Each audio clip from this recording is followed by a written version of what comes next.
It's a Wild Wednesday, Jeff Dubay Show. We are live at Burger Mo's, and it's not only a game night, it is a 6 o'clock face-off against the Montreal Canadiens. Have we figured out why? It's got to be TV. Is it on NBC Sports? Oh, it's on FSN. I think it's just because it's an East time zone. Is Montreal that big of a bully in the NHL that they can make you play into their time zone when they go on the road? Well, I think Minnesota's flyover territory, so we're at the mercy of the That's NHL ridiculous. for everything. That's ridiculous. I don't get that. I mean, when we were in the West all those years, we had to go to Vancouver and Edmonton and all these West Coast trips. And we'd start on their time. We'd play on their time zone. You remember the East Coast rules all, though. I mean that's ridiculous. We're honestly doing this. We're having a 6 o'clock start, honestly, because it's Montreal. That makes me want to vomit. Where's this little Batman guy? Let's bring him in. By the way, Montreal, the most fraudulent sports dynasty in the history of sports. I mean, they call themselves the Yankees of the NHL.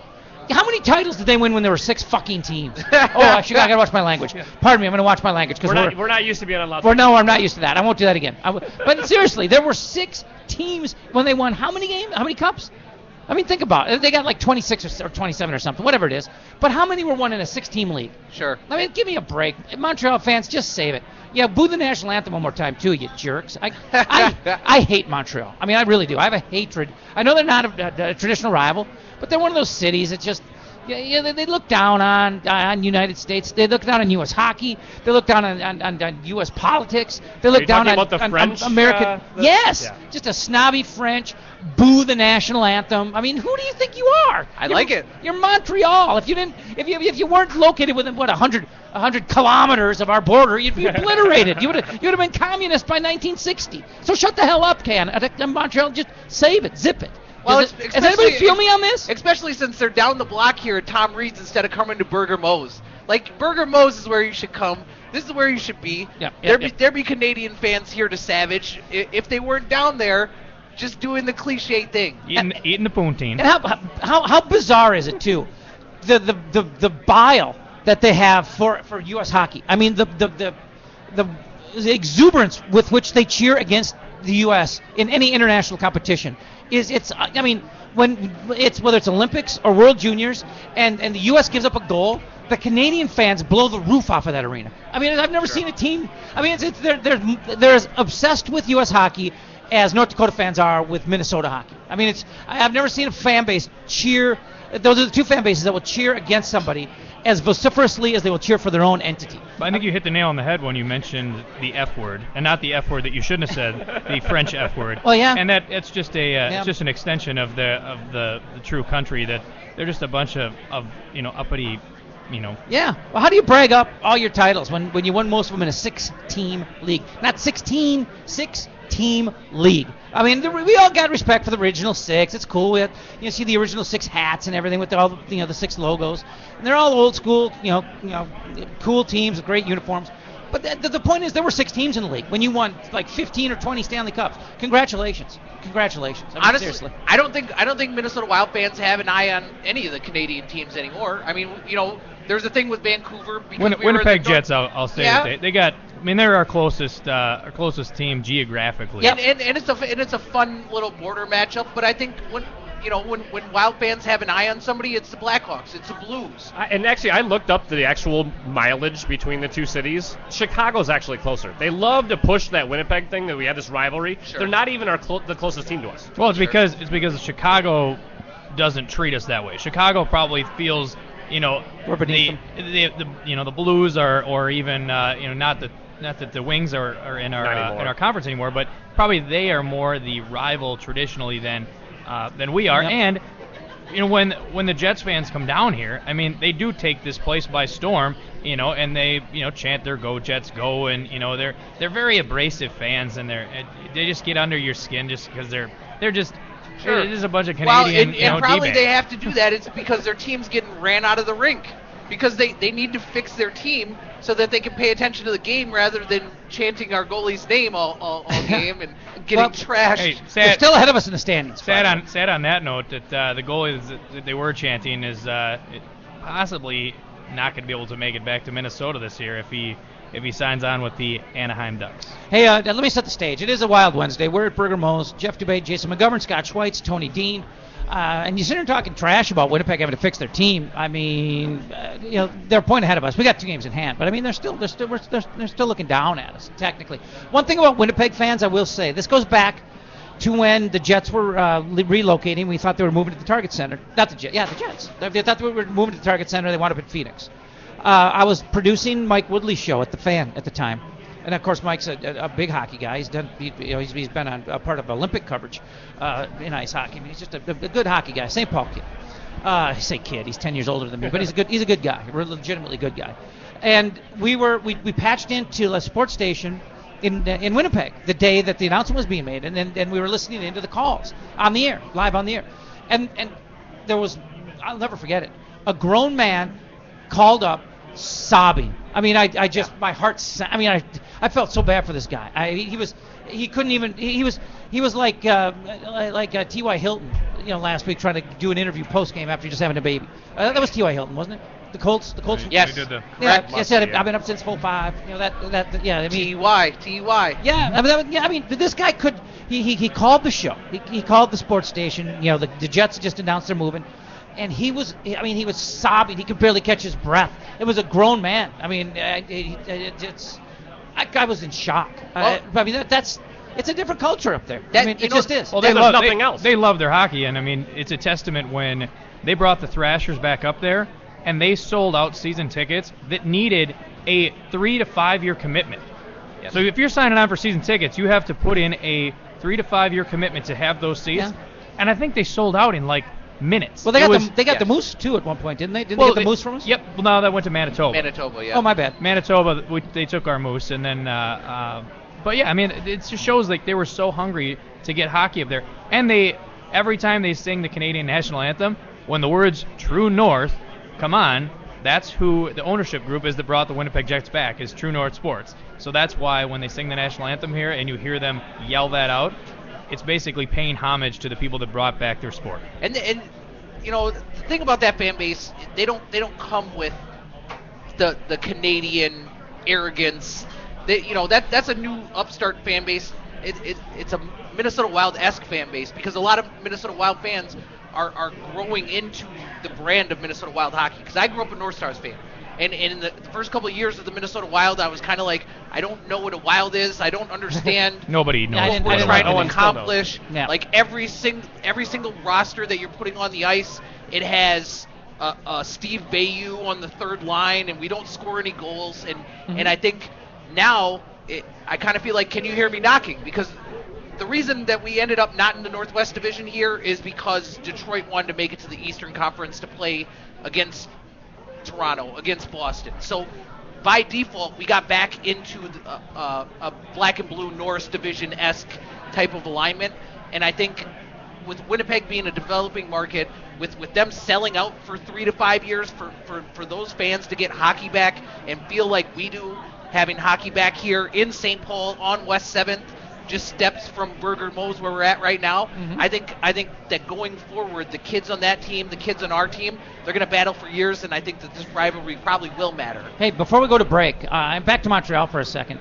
I mean, my favorite, well, one of my 2 favorite pro hockey memories in the state of Minnesota is the North Stars taking out the Canadians. I mean, we can talk about the Brunette series and taking Waugh out back in the day. We could talk about last year with Niederreiter in overtime in Game 7 as great moments. But to me, it was the run they made, whatever year it was. But I think it was 80-81. It was before they got to the finals. It was the year before they got to the finals, if I'm not mistaken, where they took out the Bruins after never winning in Boston. They had the big, Sonmore set the stage during the regular season by having the boys just go out and start just a melee. I mean, a benches clearing brawl in Boston, and then we went back the next, we opened the playoffs there and beat them. Like won in the Garden for the first time in like 20 years or something ridiculous, and took them out. And then a series or 2 later, if I'm not mistaken, we took out the Canadians, and I mean, it was a huge deal. Now, I suppose you guys are too young to remember that. No, you sons of bitches. I got nothing. You guys don't remember what we took out Montreal's Gilles Melange? And I was born in '82, so I grew up with God, you're so young. It just pisses me off. I grew up with Modano. I grew up with the Modano era of the North Stars. Dude, it was like the cover story in Sports Illustrated that week. It was Les Canadiens laid to rest. I think was the headline on the cover. Yeah, it may have been, but there was probably a lot of distractors, before I hit the age of 10. Yeah, so, right. Yeah. I mean, get over your youth. I think I enjoyed playing the sport, but I don't think I was checking box scores and following the feed. I was checking box scores and reading the sports page at 5 years old. I wish you guys would have been around. It's a rule before his time. The North Stars taking out the Canadians back in the early 80s. It's just as good as it gets, because they still had that aura around them back then, the Canadians did. It was a 21-team league back then, I believe. There were only 5 teams that didn't make the playoffs, but to go into Montreal, we beat them I think at least 2 times, if not 3 times, up in the Forum, the old Forum. Is that what it was called? The old rink? Montreal Forum, yeah. I believe it was. I believe it was. But anyway, we're going to take a quick break, come back and look at the week that was. A weird week, an up and down week. A god-awful lackluster effort against the Kings. A fun yet blown lead game against Dallas, where they came back and got him. Wild got him in overtime. And then the disappointing meltdown against St. Louis. It's all coming up on a Wild Wednesday. Hi, I'm Terry Daniel, and I've been a voice actor in Minneapolis for over 2 decades now. How often are you getting compliments on your voice? Now is the time to do something about it. If you're interested in getting into voiceovers, please contact me via my website at universalvoicetalent.com. Okay, last year, 2013, I lived just down the road, Pleasant Avenue, just a few blocks here from Uptown Pond, which is right on the corner of Lake and Pleasant. And, there are a couple of times, you just try to get to that next payday, maybe a couple of bucks short. If you've got some items, jewelry, diamonds, electronics, you come down here and they give you a fair price for it, and then you come back a week later, 2 weeks later, whatever, you get it back at a real reasonable price. So we're very competitive, we hope, on different angles, in different ends, and different articles. Computers, electronics, TVs, jewelry.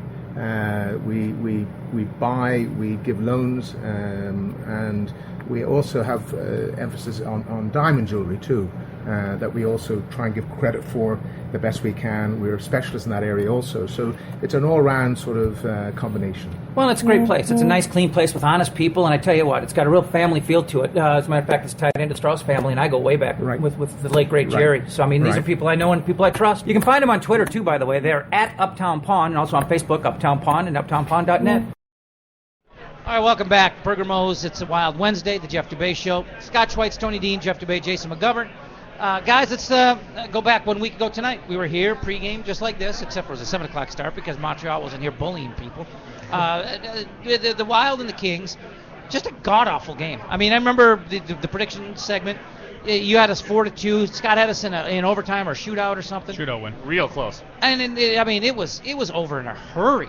Well, and again, another Kemper meltdown, by the way. I would say this. It was 4-0 in the first period. Backstrom came in and kind of settled things down. If they would have yanked him after 2, it may have been a different outcome. But I'm so sick of Kemper's meltdown. But the game got out of control quickly, and there was no recovery because at that point they were clogging up the neutral zone, and it just wasn't happening. Right. And it just wasn't. It was a lackluster performance, and the wind was out of the sails before it started. Now, they pulled him after 3, though, right? Or they did wait for the 4. Okay, I thought Backstrom came in the first. Rolled the full first period, and that's bizarre. And they waited, and I looked up at the clock, and I think I remember there being about 2 minutes left, and I said, "There's no reason that they're going to put him in right now. They'll wait until the break because they're going to let him stretch, especially because it's Backstrom. You don't want him to go out there cold, possibly tear something. With anybody who's had groin issues, considering that we don't really have a a viable backup. So, especially because we've lost our backup, like I said before. But so I think that it was another Kemper meltdown. The inconsistency of this guy is kind of unnerving because he can go through stretches of brilliance, and he can go through ones where you just. Honest to God, Tony, you and I throw the pads on, we probably could do just as good. Not with the effort that night. That team, that was the worst 60 minutes of hockey that this team has played last year, and probably. But isn't that Kemper's fault? He goes up and gives up some softies early. That's going to put your team. That's demoralizing. I'm saying out of the gate. They didn't win a puck battle. They didn't play any defense at all. It sounded like their face-offs were horrible even in that game. So Backstrom comes in. It's 4-0. They don't score on Backstrom, but they didn't care. No, of course not. They played prevent. They should. Yeah. The Kings. It was so I was at the game, and my uncle looked at me. He was like, "Should we walk out? Because if they're not going to show up, I'd rather just get early Thanksgiving." And then I was thinking, well, maybe they are on early Thanksgiving. Maybe they're on early holiday because that entire roster should have been embarrassed. And after the game, when they talked to Zach Parise, when they talked to Mikko Koivu, that's exactly. I mean, they were embarrassed by themselves. Well, and shouldn't it be the road team that's taking the break? I mean, if anything, LA should be going, Thanksgiving's tomorrow. And they were on a back-to-back. They were on a back-to-back. And they were on a road trip on a back-to-back. And here's the thing with Kemper. And Quick wasn't in. Quick wasn't in. No, he wasn't. It was You're right. Martin Jones. But one thing we're seeing, like you talked about Kemper being left out there for 4 goals.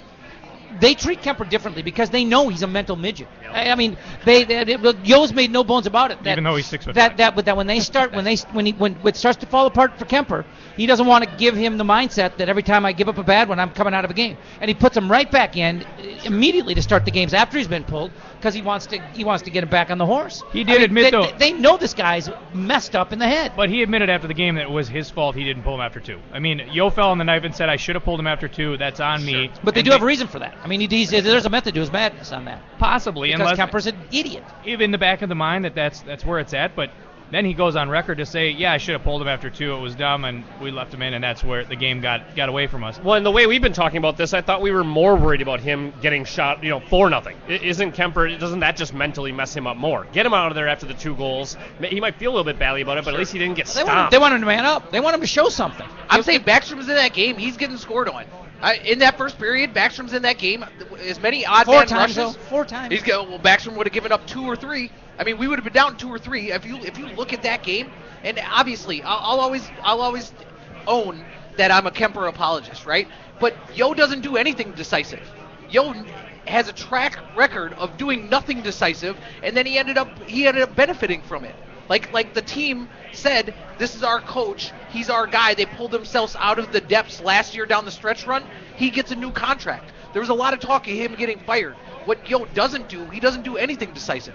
Yo makes the angry tough face at the refs. They don't care. It doesn't affect the game at all. I don't think you can put that on Yo. I mean, what honestly is making an angry face at the ref going to do? I mean, we've explained this before and discussed it, ad nauseum about the fact that the person that has to pick up the phone is either A, Chuck Fletcher, or to a higher level, Craig Leopold needs to basically say, hey, my team's getting effed, and I'm not dealing with it anymore because there is a glaring amount of bad calls that are going our way, or against us, I guess not going our way, and it has to stop. But it's not unreasonable to criticize Yo for not being decisive. I mean, look at the power play.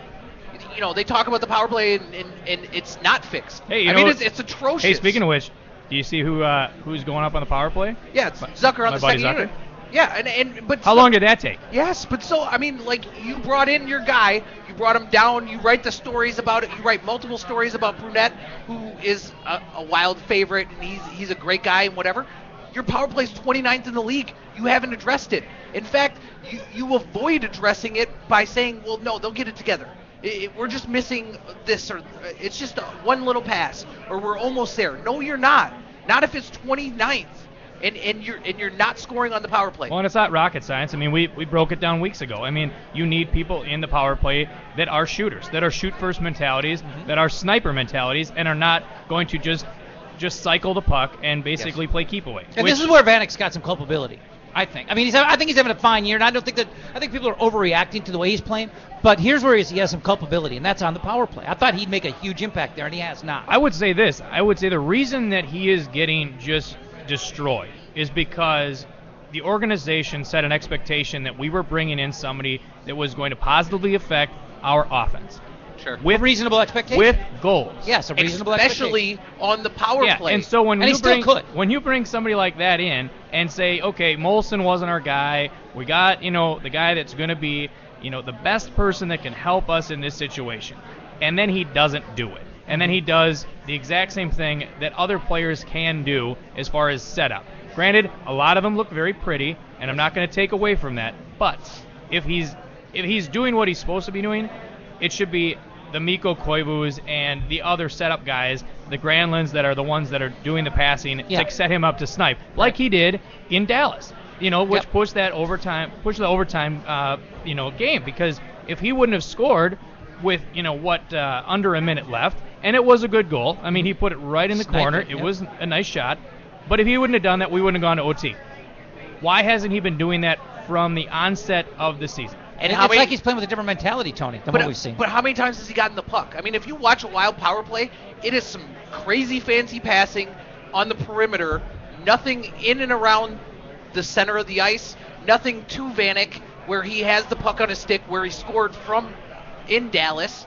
I mean, you have Mikko Koivu playing on the top power play, and he's your primary distributor if you're going to have Granlund on the second power play, and he's not getting it done. I mean, the fact is, the power play's struggling because it's all perimeter and nothing. Tell me if you disagree with this. I think that this, you said that they think, well, we're just waiting for it to happen. It's just got to happen. Yes. This power play does not pass the eye test in that you don't sit there and go, oh, they're just missing their chances. They're not getting chances. They're not taking the chances, yeah. And they're not taking any. So it looks like they're holding, system thing. It looks like they're holding their breath to just get the puck into the zone with possession.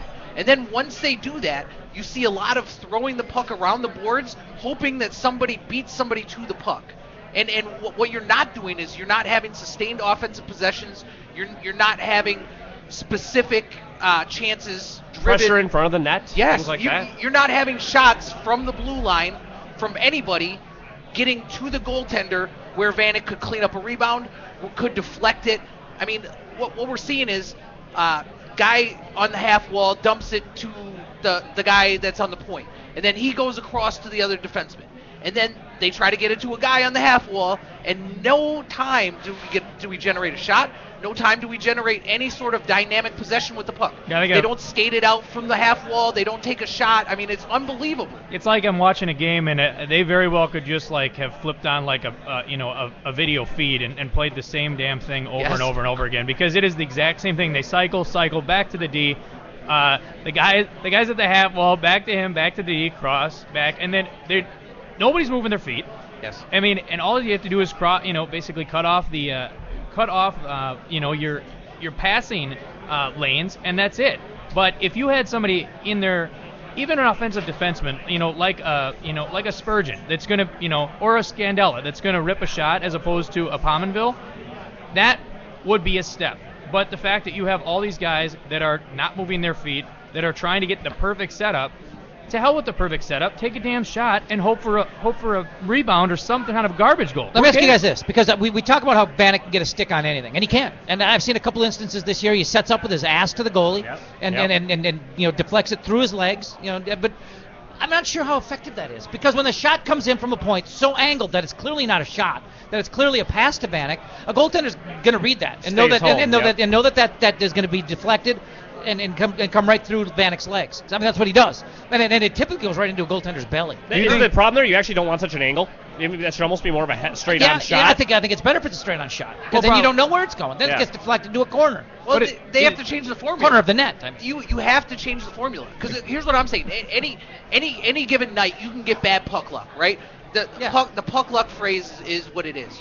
I just watched a Gophers goal where. From a classic game where he swipes at it. Blake Wheeler, 2007. Blake Wheeler flutters over the North Dakota goalie. He sits Lamoureux, there. Little prick. We celebrate. So that can happen, right? But if you have a formula that's so flawed or it's so broken that you end up 29th in the league, no chance of moving anywhere around, you have to change the formula. I'll tell you this. Power play, to me, it's about two things. Coaching and having guys who can run it. And you've got Suter, you've got Brodin, you've got Spurgeon, you've got Pominville can go back there. You've got guys who can run it. So to me, there's something wrong with the X's and the O's of it. It's a system. And you also have good coaches have good power plays. And you also have guys who can run it. You have shooters. You have guys that are driving the scoring on your team. Nino Niederreiter, Jason Zucker. They should be on power play 1, power play 2, because those guys are willing to take shots. They're willing to try to snipe a goal. Not willing. It's they can't wait to. Yeah, that's what you want on that. This isn't rocket science. The reason that we have the two young guys as our leading scorers is because they're the ones that like to shoot the puck and that aren't second guessing it or thinking it or wanting to dish it off or wanting to get the pretty setup or the sports center goal or what. I mean, honest to God, Zucker will shoot it any given time. I mean, he'll shoot it if he has a 1% shooting lane. I mean, he's built to do it. But the reason I say willing is you have two guys that are on the sideboards as the primary distributor. You have Captain Koivu, right? No shot Ebola, and then you have Mikael Granlund. And in Granlund, I mean, this guy he has phenomenal hands, and he can put the puck places that nobody can. But he defers so much that they don't put pressure on him to shoot. They put pressure on him to pass, and he's a choke point. I know that he gets more power play time than the other guys, but Koivu's got more shots than Niederreiter or Zucker this year. He has 66 shots on goal. Niederreiter 52, Zucker 40. How many of them right into the pads? Right into the chest of the goalie. Granted, he gets more time on ice and he gets more power play. I was gonna say, do we want to reference the shootout? Because I mean, honest to God, I could have skated down there and shoot the puck into the gut of the goalie just like Pominville did. I mean, yeah. I'm talking about Koivu. But Pominville leads the team in shots on goal with 81. Yes. But where are you shooting the puck? Are you shooting it at the center of the goalie? I never feel like Koivu has a quality shot. By the way, it's a little alarming that Bannock's not even in the top 10. I mean, I'm counting 3, 4, 5, 6, 7, 8. No, he's 10th. Past Thomas first this Bannock year. is 10th on the team in shots on goal. That's a bit alarming. Is there a defenseman ahead of him? Yeah, Suter. And Spurgeon. And Scandella. There's three people, three defensemen that lead our the second coming of the goalie Jesus is, our goal scoring Jesus is going to be behind three defensemen.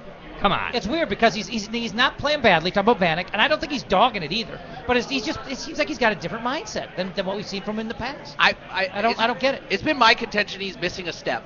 I still think he's a different player. And him missing a step, it changes the windows for his opportunity to score.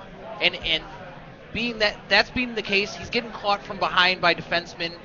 He's slowing up. He's looking to catch somebody on the rush. I mean, there's been a lot of opportunities for him to shoot that he hasn't. He's taken weird angle shots. That one from the blue line, he almost scored on. I have noticed ever since you've talked about this, though, when he enters the zone, it's coast. Yes. There's no try to skate around the guy. It's as soon as I'm in, coast, look for somebody to pass to. It's not try to get cute or make any kind of play myself. And that's kind of why his game has changed. We talked about it earlier. The Jets are ahead of us in the standings, right? And it doesn't feel like the Minnesota Wild has played to be in 5th or 6th place in the division, but they've given away a lot of games, and a lot of it has to do with killer instinct. This team gets up, and then they get comfortable, and they open the door. Parisi said it the other night that they get cocky. Yes. I mean, after that New York game, I was like, wow, we've never seen a Wild team that does this. Yes. And yeah, they start playing well, and all of a sudden they think they can't be beaten, and it's been proven you can. And a lot of it's killer instinct, and a lot of it's that cutesy perfect pass. Instead of putting the puck on the goaltender, going into the dirty areas and banging home a rebound. Old time hockey. Well, let me ask you Eddie this. Shore. I mean, you've got skill on the blue line. Do you lack defense on the blue line, as ironic as that sounds? I mean, guys Suter's an all-around guy, but we've seen him get beat plenty of times. I think he's taking too much ice time, to be honest with you. I think he's got enough depth on the blue line. He doesn't have to play 30-some-odd minutes a game anymore. But, I mean, you got Brodin, you got Spurgeon. I mean, you got guys who are offense first. I mean, you've got a couple guys, like Scandella, who take care of the business in their own end before. I mean, Dumbo, when he was here, was an offense first guy. Do you not have enough guys on the blue line who want to play defense? You have finesse defenders on the blue line. I mean, as strong as Suter is, he needs to be inspired for him to mix it up. He needs to play less. And there's no reason to play that much anymore. What Suter does on defense is he keeps you at an arm's distance because he's such a good skater, because he can reach out and force you to the outside. He can poke the puck off of your stick, take it away, possess the puck. Brodin's another finesse defender. Spurgeon hits people more than anybody else. But I think Spurgeon is a damn good two-way defenseman. I mean, I will defend him all over. But he can score and he can defend. But both. Spurgeon's limited against bigger players that are skilled players. Well, he's 5'8" for God's sake. I mean, of course he is. I mean, so there are but I'll tell you what, he plays pretty damn big for 5'8". He works his tail off, but that he's just limited against certain players, and we've seen that when they play the Kings, when they play Anaheim. When you have bigger guys, and St. Louis, when you have bigger guys that can use their size advantage against Spurgeon, and whether it's camping out in front of the net like we saw with Lucic, I mean that's where no matter his effort, he always is vulnerable to that. Scandella is probably our best defensive defender in the zone, and he's been the most consistent one with regard to putting hits on guys, clearing out the front of the net, being more physical. And I think getting Christian Folin back from the Baby Wild, I think he's a guy that's skilled enough and big enough to contribute in the defensive zone and not be a liability like we saw with Stoner when he was playing top 4 minutes. And if you can have Prosser playing bottom 3 minutes, I think he's willing to mix it up with guys. He's willing to fight a little bit. He's willing to be an agitator. and he is better suited to play bottom 2 minutes than playing that top 4 because he gets exposed. Let me be devil's advocate for a second, even though we're at Burger Mose and not devil's advocate. The Wild, would you not agree that one of their most vital weapons, one of the most vital cogs is team speed? And they're at their best when they're playing They're a speedy team game. from top to bottom, Yep. and I would say that even with the team speed, I think Suter slows the game down. When you play 32 minutes, you dictate pace, and when he's on the ice, he dictates a slower pace. But that's the trademark, is he slows the game down. Well, I mean, that was that's what people say is the positive of his game. I'm not sure it fits that well right now. But that's what they say is what he brings is he can slow the game down, have good vision, good defenseman, get things set up. You did back in the day. That was awesome. But I'll tell you this: if he were to be running and gunning, he doesn't need to play 32 minutes. What do you say then about like Lidstrom with Detroit back then when he had there's a lot of speed on that team too. Yeah. Did he slow down his forwards? I don't think he did. I wasn't really breaking down Detroit. But I'm just saying. I mean, he's the best comparison. Yeah, he is. For, I think for Suter's what Suter right. is. That's what I call, he's lit from light. But once you break it out, I mean, then it's on the forwards to continue that rush. But is there a reason for him to play 32 minutes now that you actually have two or three good sets of defensemen? Not at all. And I think that's something that Yo has to address. I mean, because Ryan Suter will stay out there because he's given carte blanche because he's Ryan Suter. Well, but the only reason he's not playing though is because he's got the infamous mumps. I mean, if he didn't have the mumps, he'd still be on the roster. Yeah. I mean, he's not injured. I mean, right. he'll come out. He'll come out if he's injured. I think he probably played a little sick for a while, which I think if he has the mumps, it's really risky that he's around the guys. They've celebrated the idea though that Ryan Suter will double and triple shift when he wants. They're still getting it. That's weird. I would argue that this year the team has played better when Scandella's played more minutes than Suter. Has he ever played more minutes than Suter? Yes, this year he has. Has he really? Yes, he's led the team. That's when Suter got all the penalties. Yeah, well, no, but there's other games though. If it's a more even split between Suter and Scandella because they both anchor their pair, and then Spurgeon and Brodin have switched on and off. They've been out of the lineup. When those guys are a more even split, I think it benefits the Wild more. And towards the end of shifts, Suter's made plays that look like he is out of gas or he has a mental breakdown. If you look at that goal against the Blues, he dumps the puck to the middle of the ice, which is a no-no anyways. He pulled a stoner? And it allows St. Louis to score some junk goal and get back into it and finally defeat us in the shootout. Tarasenko. I mean, I get that just a cornerstone defenseman that can control the game, control the tempo. It's an invaluable piece. As a matter of fact, when he and Parisi were free agents, I mean, Suter was my priority. I'd rather have a defenseman that can control the game. I mean, as much as I love Parisi, I mean, that's the kind of player I think that makes a bigger difference. I mean, that's why guys like Eric Johnson get drafted too high. I mean, they thought that he was that kind of a guy. I mean, everybody wants a big, strong, physical defenseman who can give him 30 minutes and control a game. But having said that, a common theme of this show in the first few weeks was, as Scott made the point over and over again, that there are two if not three reliable pairs of defensemen that you can go to now. There's blue line depth that wasn't here before.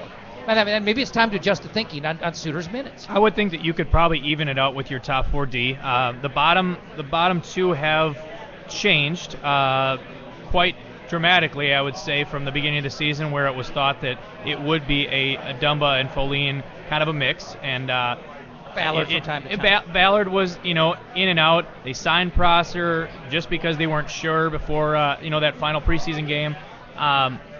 I personally am happy with Folin being up here. I don't mind that Dumba's back down just because I think he needs to have a little more time to season and a little more time to maybe get a little more confidence back, which I think we will see, and it will pay dividends that Folin went down and got his confidence back with scoring some goals, getting some points.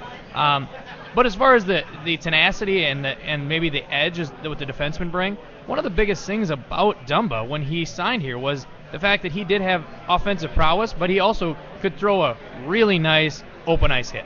And he could throw his body around because he did have kind of a nice, tight, smaller stature, but it could get tossed around really well. He's not doing that because I think he's so fixated on the fact that he can't be out of position and overthinking his playing that it's consumed him and it's taken away from what he maybe thrived on up in Red Deer and wherever else he got traded. Like sure. Seattle. He went Red Deer to Portland, but Dumba also, he had unlimited opportunities to kind of elevate his game and thrive, and it didn't happen. Well, Granlund 2.0. Send him down there, let him get better. Maybe he'll come back with a vengeance. Sure. We'll see. And he kind of failed to launch this year. The other thing is, you're not doing Dumba any favors if you're playing him on the bottom pair and you're playing him less than 10 minutes, because if he makes one mistake in that 10 minutes, then that's the only thing that he's known for that game is the pass. And fans are hypercritical of Dumba, and it seemed like Yo was put in a spot to defend him a lot, and I think with a kid that's playing less than 10 minutes and he has the expectations that he does, it's better that he is in Iowa. Well, yeah, I don't think he went down to Iowa because Iowa was a mess. I mean, I think he would have went down to Iowa earlier if Iowa wouldn't have been in a tailspin. Sure. So, in mumps. Ultimately, the reason Dumba stayed here was because they came from the West Coast with mumps. So that combined with with the utter meltdown that was the Iowa Wild, and now that they've seemed to maybe get that leveled out a little bit, I didn't really see too much beyond Harding's first game down there. It sounded like they went to a shootout. He did end up losing, but it was like 50 shots or something. Yeah, and they took a hit on defense in Iowa. Obviously, Kleinendorst got fired. You get Torchetti back, and there's a lot of steam that it's going to be a different program down there. They haven't had better results ultimately since he's been back. Didn't they lose Olofsson? Say it again? Didn't they lose? They did lose Olofsson, and that's kind of where I was getting to, because in watching the Wild this summer, Olofsson was the most impressive to me in both ends, because, I mean, this kid is 6'4". He is still like 170 or 80 pounds, so he's got a ton of growing into his frame to do, but he was able to keep guys at an arm's length like Suter is. He was able to handle the puck and have agility like Brodin, and he's a kid that when he grows into his frame, he's going to be very strong in the defensive end. And losing him to a shoulder injury, I think he had shoulder surgery, hurt that team because their defenders are super young. You have the Guillaume Jelinas kid down there. He's got some edge to him. You lost Connolly from last year, who was an offensive defender, but he was their leading scorer there. You have John Blum. A lot of people love John Blum, but it's pretty telling to me that he's never the first call up.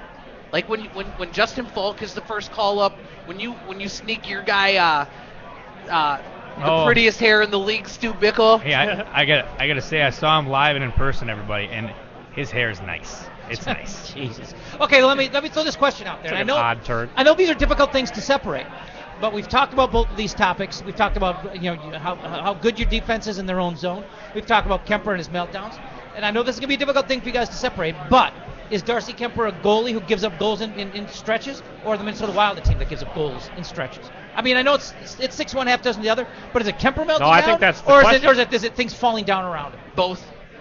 Yeah, I mean, you gotta choose both. Wow, yeah, what a great answer. What a bailout I am. But you gotta separate one from the other. If your team as a whole doesn't show up and you pile on goals, I mean, obviously that's a hard thing to dissect. I mean, would it be better if you had a Jonathan Quick in there and he would be able to be a game changer?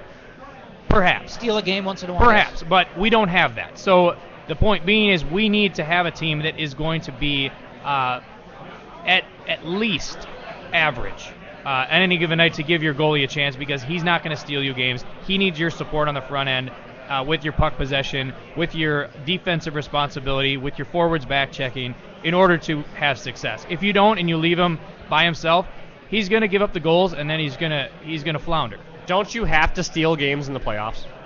You can't make a run in the playoffs without your goalie at least stealing one or two here and there. It all depends how Yes. you play.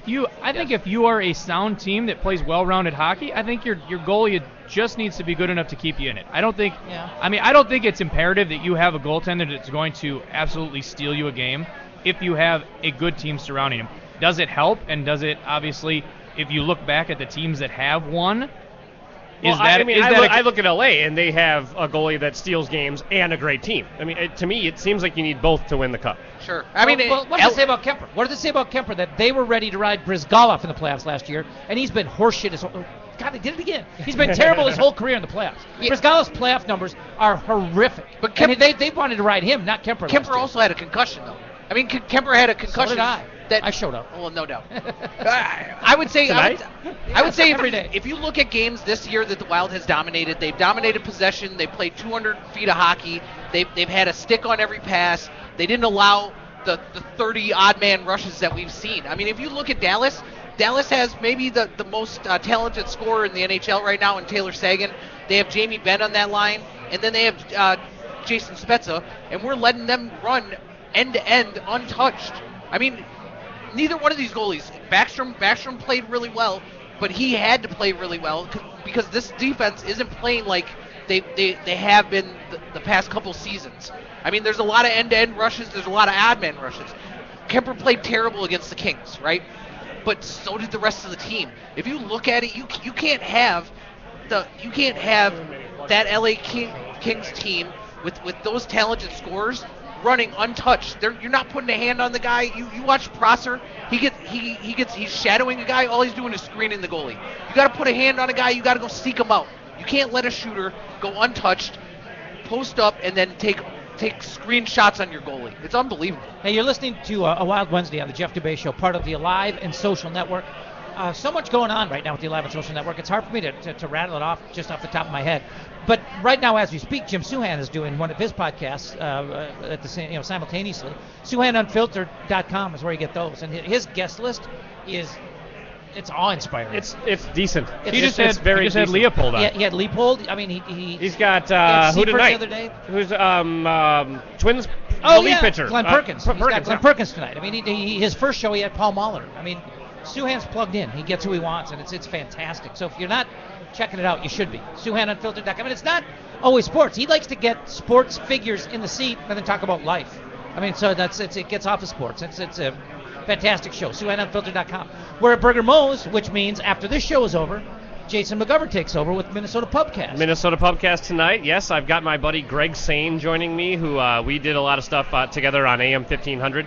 So it'll be a little a reunion show, and we're going to talk about Ferguson and a bunch of other stuff that is a little different than this show, but that's what we do on the Minnesota Pubcast. Let's not forget, too, you've got it's Wednesday, so that means Shamrocks. Are you going to be at Shamrocks, O'Malley?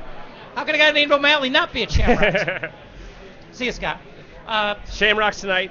Yep. Pubcast at O'Gara's tomorrow. And on Fridays they do the live karaoke. I don't know if I'm going this week. I have to go. When I say live karaoke, I mean live band. Live karaoke. band. I mean, if you're somebody who likes to sing, you're not standing up in front of a karaoke machine. You're on stage fronting a live band. So I mean, if you, and I've seen you can actually, like, if you're a drummer, you can go drum with the band. Are you if serious? you play guitar, they'll probably let you I play gotta guitar call Tommy with Cook. the band. Yeah, we gotta get drummer guy into the mix. It looks really fun. I love Tom Cook. I hope people appreciate the Alive and Social Network for what we're doing right now with this show, with the opportunity to have live music, to have all these different podcasts be like live radio. It's unbelievable the opportunity that's being provided by Mr.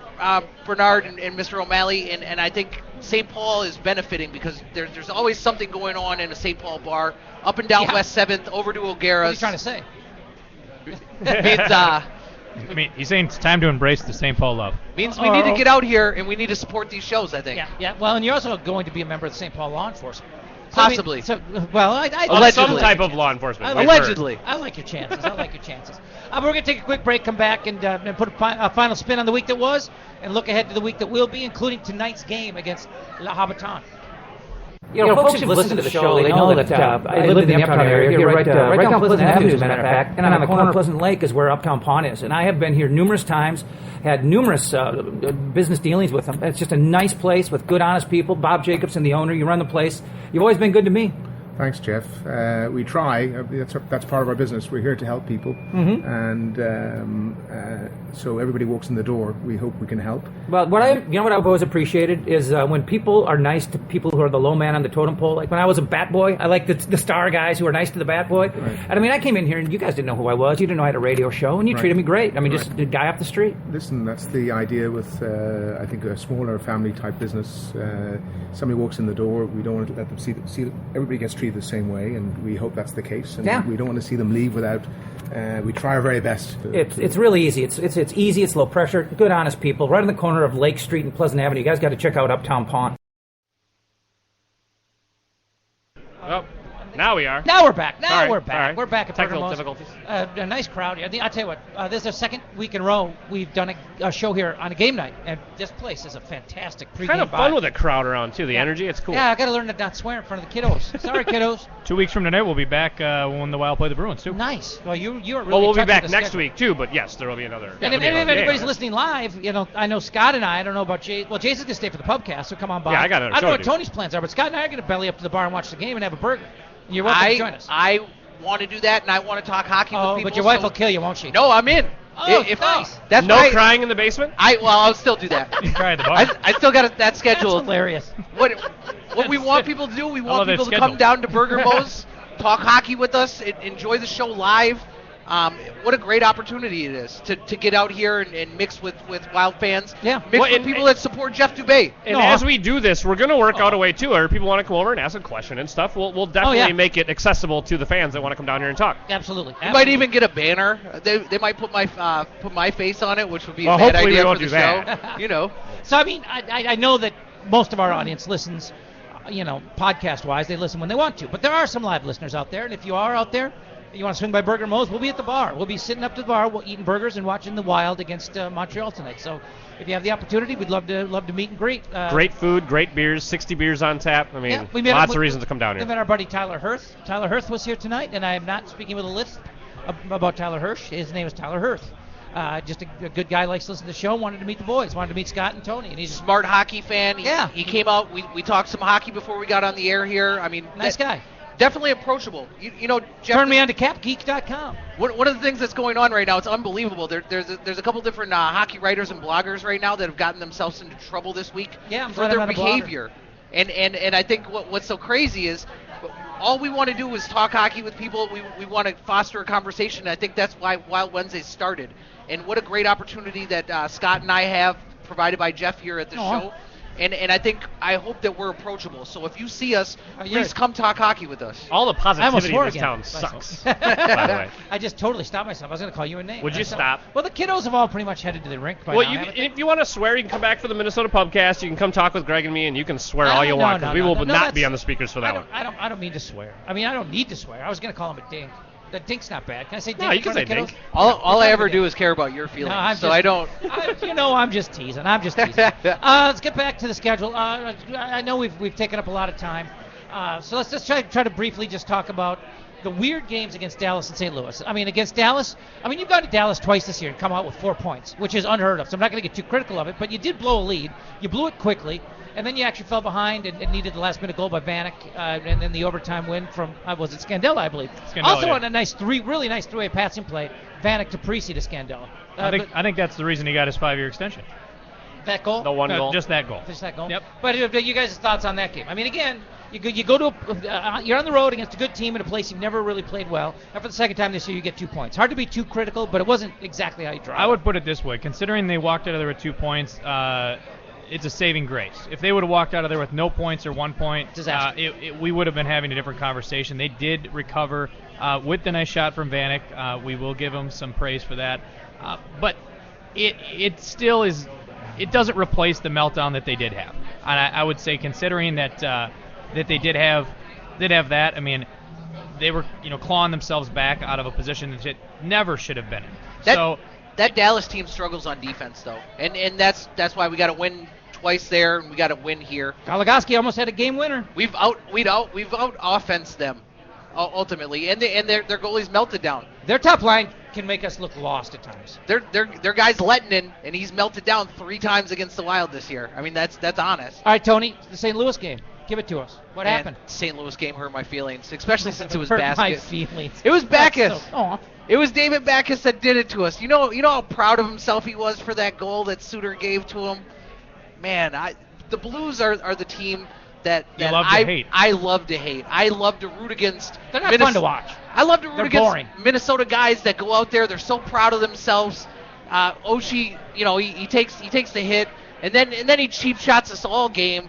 Oshie and Backus, they team up to take a little run at finish Jesus. That's not tough guy stuff to take a run at Mikael Granlund. But after the fact, I mean, I watched it, and they were just peacocking around the ice, thinking they're the best ever, and it was embarrassing. Who was? The Blues were. I mean, they were thriving on the fact that they were, they were basically being bullies and playing that form of hockey. And you could see it on Backus's face and whatever. And I mean, I said that kind of stuff just made my blood boil. And I told you before the show, if I would be out there, I'd two-hand stick him across the chops and just watch him spit his teeth out. Christian Brothers bow tie. Yeah, just basically say, here, smile on that one, pal. That Blues team, they have those three kids that drive them: Schwartz, Tarasenko, and Laterra, who signed late as an older European guy. That Blues team is good. They're going to be near the end. I mean, they lost Elliott. They signed Brodeur. The Jake Allen kid was impressive against us. That's a kid the same age as Kemper.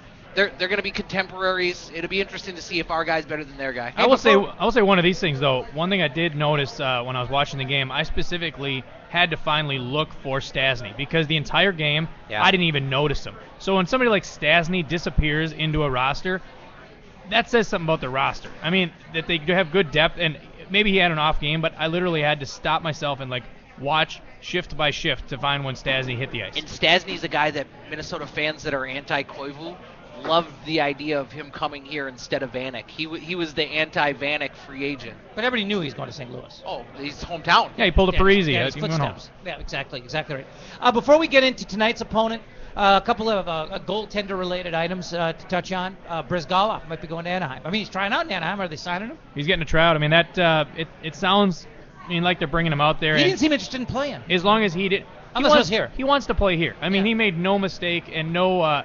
not hiding at all his feelings about wanting to play in Minnesota. But not enough to take a two-way contract. Well, would you? I mean, if not you're his age, if you're making the kind of money that Philly's paying you anyways, I mean, no, I would wait for Minnesota to need me, which will be telling to see what happens when he goes there. The fact that he is actually going there must mean that he has enough interest to make the trip out there. But has he been keeping active? I don't know. I mean, that could be one thing where he hasn't been working out. He doesn't have money as a motivator too. I mean, that's a lot of times when people extend their career into the later years, or they're willing to be manipulated for money. When they're out there chasing the almighty dollar. All right, I'm done. Just keep it. All right. Then you're motivated. And sometimes guys are motivated by competition. So Brodeur in St. Louis, maybe he's motivated by competition. He can't let the dream go. That hurts my feelings because I honestly think that he's doing himself and his legacy a disservice by going there. Yep. I mean, what are you gaining at your age going to St. Louis as a fill-in? Nothing. Honestly. Nothing. Retire in New Jersey as a devil. He's just one of these guys who can't sit still. You've been a devil your whole career. He can't retire. Hang it up and go find some job in the front office if you love it that much. Like I said last week, he hates his wife. Yes. He hates his home life. He Obviously. can't stay home. He's got to get the hell out of there. Well, and so Brizgalov has money coming from the Flyers forever. That's what I mean. Because they get to just do unlimited buyouts and spend money on guys to not play for them. He's going to get paid for the next 10 years because of that contract. And Chris Pronger. And all he wants to do is he just wants to come play here because he enjoys it here. He would take a drastic pay cut to come here and play. That's a popular narrative. I don't know. Show me you're willing to do it, I guess. All right, let's look at the week that will be here. You got a nice little homestand, 3 games. Montreal, Anaheim, Islanders, all solid teams. Matter of fact, wouldn't that be something if Brizgalov signed with Anaheim and played against us Friday night? Man, Wild fans would lose their mind. Wouldn't that be something? They would lose. They would. I'm saying that the Darcy Kemper is a basket case bandwagon would just be full. You'd be the most popular guy on Twitter, Jeff Dubay. And not that you're not anyways, but people would be tagging me in it and calling me a Kemper apologist. I'd just be getting savage. That's what I live for, to bring Twitter heat to you. No doubt. Yeah, but seriously, Matt, pretty good week home. I will tell you this, though. The fact that Briz potentially will sign with another team is something that we have to be concerned about if we somehow have an injury to either Backstrom or Kemper. Because or to Kemper Psyche. Because you're not... That is Kemper. You got Josh Harding. They hate him. I don't want to see him in a Minnesota Wild sweater ever again. I mean, I say nobody. I mean, nobody in the front office does either. They want him to go away. But you still have Josh Harding, and he's under contract. I mean, ultimately, you're leveraged by Backstrom's contract. You're leveraged by Kemper wanting a 1-year deal, and you're leveraged by Harding still having a year on his deal. I mean, that's what. But that's Backstrom's why. not in Iowa because they don't need him. He's in Iowa because they want him away from everybody. Harding. That's what I meant. Harding. My bad. They want Harding away from everybody. They can't send Backstrom. It's addition by subtraction in their minds. And they won't say it, but they were hoping that Harding would maybe get picked up now or he'll go down to Iowa, be successful, and then they'll try to get him back up to the club. He'll get picked up, or they can trade him. Because they're in a spot where they have 3 goalies. You can't carry 3 goalies on a one-way contract. Wouldn't it have to be a team that wants somebody or rent a goalie? Because not to be disrespectful, but with MS, if you're a team looking to make a waiver claim on a guy, you can't really bank on anything beyond this season, can you? I mean, I'm not saying it can't happen. I'm not saying he's done after this season. I'm saying that if you got to tread lightly if you're a team. What do you think? I mean, if he's healthy, would you take him or would you take Brodeur? I mean, would you take a healthy Harding, but only for this year? Would you take a 42, 43-year-old Brodeur? That's why it would have to be a rent-a-goalie for a team that thinks they're going to make a playoff run. Yep, exactly what the Wild did last year with Briz is pick up a guy that's going to get you to the playoffs and at least help you get by or be the Band-Aid until your goalie can come back. The tough thing about Harding is for the first 2 months of last season, he was maybe the best goalie in hockey.